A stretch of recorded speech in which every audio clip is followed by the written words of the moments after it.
আজ আপসীর নেত্রী মরহুমা বেগম খালেদা জিয়ার ৮২তম জন্মদিন, যাকে বলা হয় মাদার অব ডেমোক্রেসি।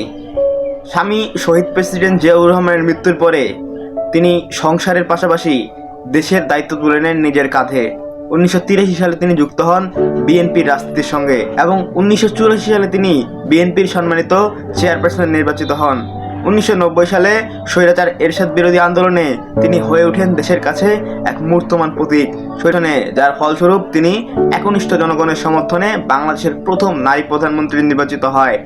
তাকে বলা হয় আপসের নেত্রী, কারণ তিনি কখনোই অন্যায়ের সাথে আপোষ করেননি। স্বৈরাচারের আমলে তাকে দমানোর জন্য জেল জুলুম, হামলা মামলা কত কিছুই না করা হয়েছে, তবে আদর্শ থেকে তাকে এক চুলো সরাতে পারেনি স্বৈরাচার হাসিনা সরকার।